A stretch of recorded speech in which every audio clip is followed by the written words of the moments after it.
ನಮಸ್ತೆ ಎಲ್ಲರಿಗೂ. ನಾನು ನಿಮ್ಮ ರತ್ನ. ಈ ದಿನ ನಾನು ನಿಮಗೆ ಪೆಪ್ಪರ್ ಚಿಕನ್ ಹೇಗೆ ಮಾಡೋದು ಅಂತ ತೋರಿಸ್ಕೊಡ್ತೀನಿ.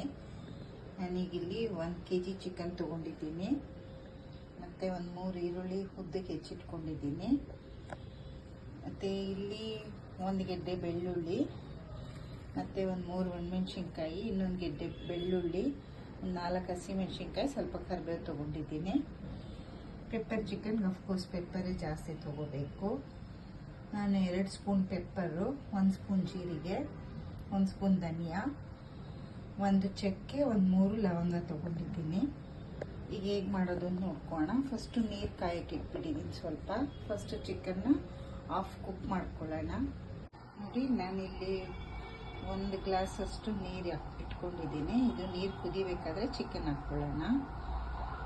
ಅಷ್ಟರಲ್ಲಿ ನಾವು ಇದನ್ನು ಪೌಡ್ರ್ ಮಾಡ್ಕೊಂಡ್ಬಿಡೋಣ. ನಾನು ಪೌಡ್ರ್ ಮಾಡಿಕೊಂಡೆ. ಎಂಟಲ್ಲಿ ನಾನು ಇಲ್ಲಿ 1 ಗೆಡ್ಡೆ ಬೆಳ್ಳುಳ್ಳಿ ಇಟ್ಕೊಂಡಿದ್ನಲ್ಲ, ಅದು ಜಸ್ಟ್ ನಾವು ಜಾಸ್ತಿ ಪುಡಿ ಮಾಡ್ಕೊಳ್ಳೋದು ಬೇಡ, ತರಿಯಾಗಿ 1 ರೌಂಡು ಬರ್ಸ್ಕೊಂಡ್ರೆ ಸಾಕು ಮಿಕ್ಸಿ ಜಾರಲ್ಲಿ. ನೋಡಿ, ಈಗ ಮಾಡ್ಕೊಂಡಿದ್ದೀನಿ. ನೀರು ಕುದೀತಾ ಇದೆ. ನಾವು ತೊಳೆದಿಟ್ಕೊಂಡಿರೋಂಥ ಚಿಕನ್ ಹಾಕ್ಕೊಳ್ಳೋಣ. ಇದು ಇದರಲ್ಲೇ ಒಂದು 10 ನಿಮಿಷ ಕುಕ್ ಆಗಲಿ. ಒಂದು 1/4 ಸ್ಪೂನಷ್ಟು ಉಪ್ಪು ಹಾಕ್ಕೊಳ್ಳೋಣ. ಸ್ವಲ್ಪ ಚಿಕನ್ಗೆ ಉಪ್ಪಿಡಲಿ. ನೋಡಿ, ಚಿಕನ್ನು ಒಂದು 10 ನಿಮಿಷ ಕುಕ್ ಆಗಿದೆ. ಈಗ ಆಫ್ ಮಾಡ್ಕೊಂಡ್ಬಿಡೋಣ. ಈಗ ನಾನು ಒಂದು ಬಾಣಲಿ ಇಟ್ಕೊಂಡಿದ್ದೀನಿ.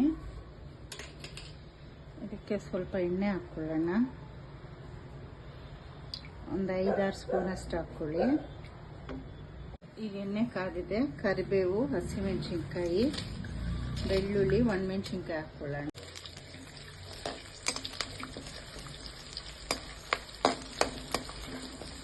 ಇದನ್ನೊಂದು 2 ನಿಮಿಷ ಫ್ರೈ ಮಾಡ್ಕೊಳ್ಳಿ. ಈಗ ಈರುಳ್ಳಿ ಹಾಕ್ಕೊಳ್ಳಿ.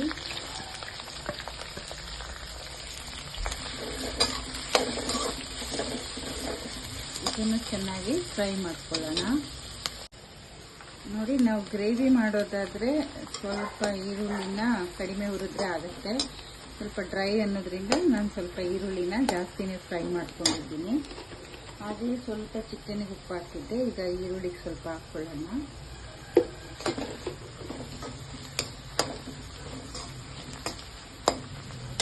ಈಗ ನಾವು ಪೌಡ್ರ್ ಮಾಡ್ಕೊಂಡಿದ್ವಲ್ಲ, ಇದನ್ನು ಹಾಕ್ಕೊಳ್ಳೋಣ.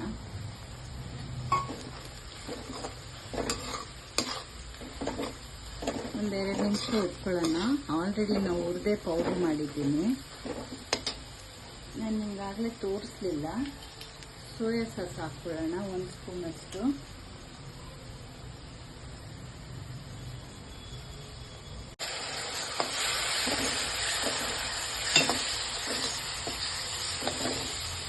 ಈಗ ಚಿಕನ್ ಹಾಕ್ಕೊಳ್ಳೋಣ.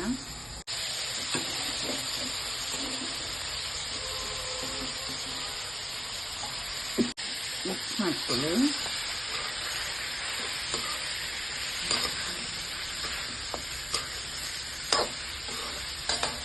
ನಾನೀಗ ಮಿಕ್ಸ್ ಮಾಡ್ಕೊಂಡಿದ್ದೀನಿ. ಈಗ ಚಿಕನ್ ಬೇಯಿಸ್ಕೊಂಡಿದ್ದು ನೀರಿತ್ತಲ್ಲ, ಅದನ್ನು ಒಂದು 1/4 ಗ್ಲಾಸ್ ಅಷ್ಟು ಹಾಕ್ಕೊಳ್ಳೋಣ.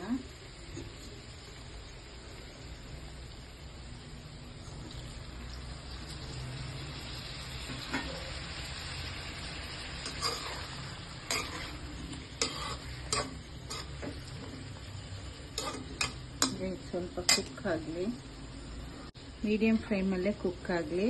ಈಗ ಮುಚ್ಚಳನ ಮುಚ್ಚಿಬಿಡ್ತೀನಿ. ಈಗ ನೋಡೋಣ.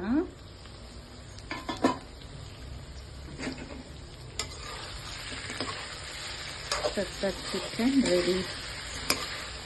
ಬೇಗ ಒಂದು 30 ಮಿನಿಟ್ಸಲ್ಲಿ ಮಾಡಿಬಿಡ್ಬೋದು. ತುಂಬಾ ಟೇಸ್ಟಿಯಾಗಿರುತ್ತೆ. ಸೈಡ್ ಡಿಶ್ ಆಗಿ ರಸಮ್ ಜೊತೆ, ಬೇಳೆ ಸಾರು ಜೊತೆ ಎಲ್ಲನೂ, ಮತ್ತು ಫ್ರೈಡ್ ರೈಸು, ಬಿರಿಯಾನಿ ಜೊತೆ ಎಲ್ಲನೂ ಟೇಸ್ಟಿಯಾಗಿರುತ್ತೆ. ನೀವು ಒಂದ್ಸಲ ಈ ಥರ ಟ್ರೈ ಮಾಡಿ ನೋಡಿ. Thank you.